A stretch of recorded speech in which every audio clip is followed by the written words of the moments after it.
সত্যি কথা বলতে ফ্রিজে মাংস মাছ কিছু নেই। রবিবার হাজব্যান্ডের ছুটি হবে, তখন সেন্ট্রাল মার্কেট থেকে নিয়ে আসতে পারবো।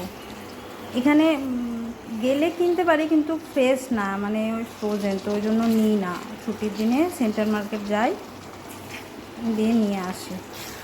ফ্রেশ সবজিও পাই, আবার মাংস মাছটা ফ্রেশ পাই না, মাংসটা ফ্রেশ পাই আর কি।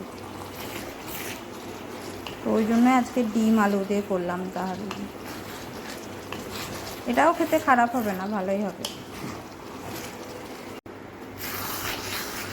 চালটা একটু কষে নেব, দিয়ে তখন পানি দিয়ে দেবো।